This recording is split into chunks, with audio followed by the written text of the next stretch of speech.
दोस्तों, प्रथाएं मानना या ना मानना ये आप पे निर्भर करता है। तो कुछ चीज़ें होती हैं जो हमें बड़ों की रिस्पेक्ट के लिए करनी पड़ती हैं, चाहे आपका मन एग्री करे या ना करे। आप हमेशा हर चीज़ में लॉजिक नहीं ढूंढ सकते। तो मेरा मतलब ये नहीं है कि ये जो अभी मैंने जो कुछ किया अर्पण, उसमें कोई लॉजिक नहीं था। लॉजिक ये था कि अगर हम भगवान में बिलीव करते हैं तो हमें उनको थैंक करना चाहिए जो हमें भगवान ने दिया है। हेलो दोस्तों, वेलकम टू खेत से किचन तक। मैं रणधीर आपका स्वागत करता हूं एक बार फिर। तो आज मैं आपको एक ऐसी प्रथा के बारे में बताने वाला हूं जो यहां पे सालों से मनाई जाती है। और वो प्रथा है जब हमारी गेहूं कट जाती है तो उसके पहले आटे से हम क्या करते हैं, भगवान को वो अर्पण करते हैं as a gratitude, thank you whatever we have got from the nature. तो अभी क्या है कि मम्मी ने वो रोट बना के रखा हुआ है, तो मैं उस रोट को लेके जाऊंगा और वहाँ पे एक मंदिर है, मंदिर तो नहीं है बट कुएं के पास एक पीपल का पेड़ है, वहाँ पे बाबा जी हैं एक हमारे, जहाँ पे हम हर साल चढ़ाते हैं। तो वहाँ पे जाके उस रोड को वहाँ पे चढ़ा के आऊँगा और सारा का सारा प्रसाद जो होता है तो हम घर पे उसको वापस नहीं लाते, वो वहीं अगर कोई आए उसको वहीं पे बांट देते हैं और वहीं पे उसको खा लेते हैं। तो मैं अभी आपको वहाँ पे ले चलता हूँ और बताऊँगा उस प्रोसेस के बारे में और प्रथा के बारे में। और पहले हम उसको प्रसाद को कलेक्ट कर लेते हैं। तो अर्पण करने के लिए हमारे पास है ताज़ा आटे के रोटी जिसको घी में बनाया जाता है, और ये है हलवा। उसके बाद है इसमें हल्दी, धूप, कच्चा धागा और अर्पण करने के लिए जल, और एक साथ में इसमें 5 रुपये या 10 रुपये का एक कॉइन रखना पड़ेगा वहाँ पे चढ़ाने के लिए। सो अभी मैं जा रहा हूँ दोस्तों वहीं मंदिर जैसे मैंने आपको बताया जो कुआं है, तो वहाँ पे जाके हम पूजा करेंगे। और ये देख सकते हैं ये थाली है, इस थाली में सारा सामग्री है जो पूजा की सामग्री होती है, इसको लेके हम जाएंगे उधर।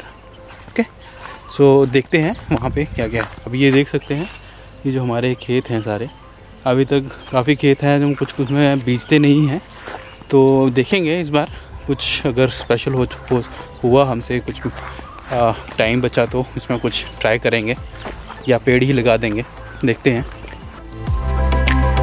दोस्तों वहाँ पहुँचने के बाद भगवान को नमस्कार किया और जो भगवान को पानी जल अर्पण किया, फूल अर्पण किए, और फिर धूप भगवान को जलाया।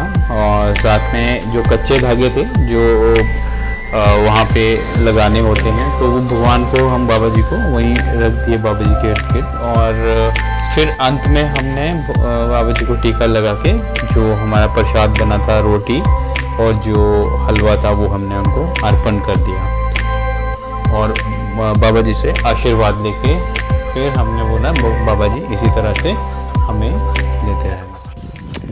यहाँ पे भोले शंकर भी हैं, तो इनकी भी यहाँ पे पूजा अर्चना होती है। जय भोले शंकर, ओम नमः शिवाय, ओम नमः शिवाय, ओम नमः शिवाय। आप देख सकते हैं लोग यहाँ पे रोज़ पूजा करते हैं। सो अब ये प्रसाद है, ये यहाँ पे खाना पड़ेगा और इसको घर नहीं ले जा सकते। सो अभी आस्ते आस्ते मैं इस प्रसाद को फिनिश करूँगा। अगर कोई आएगा तो मैं उसे ये प्रसाद दे दूँगा, बट अगर कोई नहीं आता तो मुझे ये फिनिश करना पड़ेगा।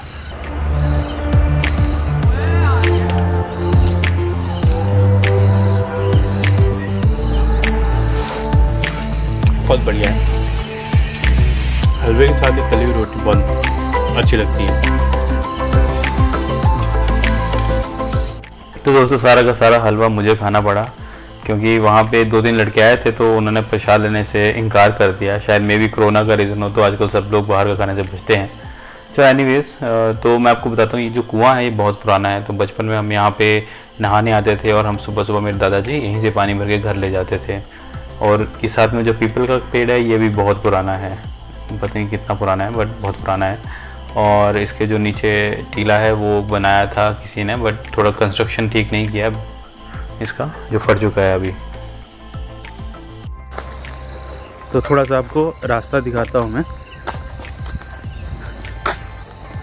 यहाँ पे कोई सड़क नहीं है तो यहाँ पैदल आना पड़ता है। तो मेरे घर से ये कोई है, आप लगा सकते हैं 700-800 मीटर है ये।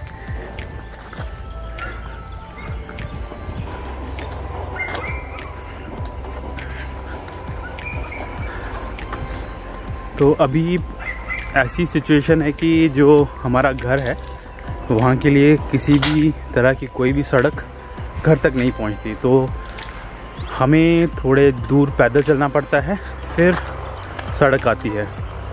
जैसे आप कोई 400-500 मीटर तो नहीं, इससे कम ही है, तो पैदल चलेंगे, उसके बाद वो हमें सड़क आएगी जहाँ मेरी गाड़ी तो वैसे सड़क पे ही पार्क रहती है। मैंने बहुत ट्राई किया, लोगों से बात की है, पर कोई निष्कर्ष नहीं निकला। ये देखिए लोगों ने ज़मीन खाली छोड़ी है यहाँ पे। आजकल लोगों के पास इतना टाइम नहीं है कि खेतों की बिजाई करें और खेत का फार्मिंग करें, सो सब लोगों के खेत खाली पड़े हुए हैं।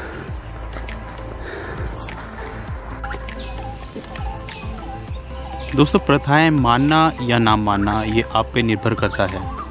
तो कुछ चीज़ें होती हैं जो हमें बड़ों की रिस्पेक्ट के लिए करनी पड़ती हैं, चाहे आपका मन एग्री करे या ना करे। आप हमेशा हर चीज़ में लॉजिक नहीं ढूंढ सकते। तो मेरा मतलब ये नहीं है कि ये जो अभी मैंने जो कुछ किया अर्पण, उसमें कोई लॉजिक नहीं था। लॉजिक ये था कि अगर हम भगवान में बिलीव करते हैं तो हमें उनको थैंक करना चाहिए जो हमें भगवान ने दिया है। जैसे जैसे हमारी गेहूँ थी, तो हमें गेहूँ के लिए भगवान का थैंक यू था वो कि हे भगवान थैंक यू वेरी मच जो हमें मिला, और इसी तरह आगे भी अपना जो हाथ हमारे ऊपर रखे रखना, ताकि हमें हर साल हमें हर साल अनाज मिलता रहे और हम अपना पेट भरता रहें। तो जस्ट ये थैंक यू है, और नॉर्मली सब लोग मांगते हैं, तो जब हम इस बार भगवान ने दिया है तो भगवान को फिर अर्पण भी करना पड़ता है। तो आज के वीलॉग के लिए बस इतना ही, और बने रहिए, सब्सक्राइब कीजिए। अभी मेरा ग्रीन हाउस वाला वीलॉग आने वाला है, सो प्लीज़ डू सब्सक्राइब ताकि आपको उसके अपडेट मिलते रहें। Thank you very much.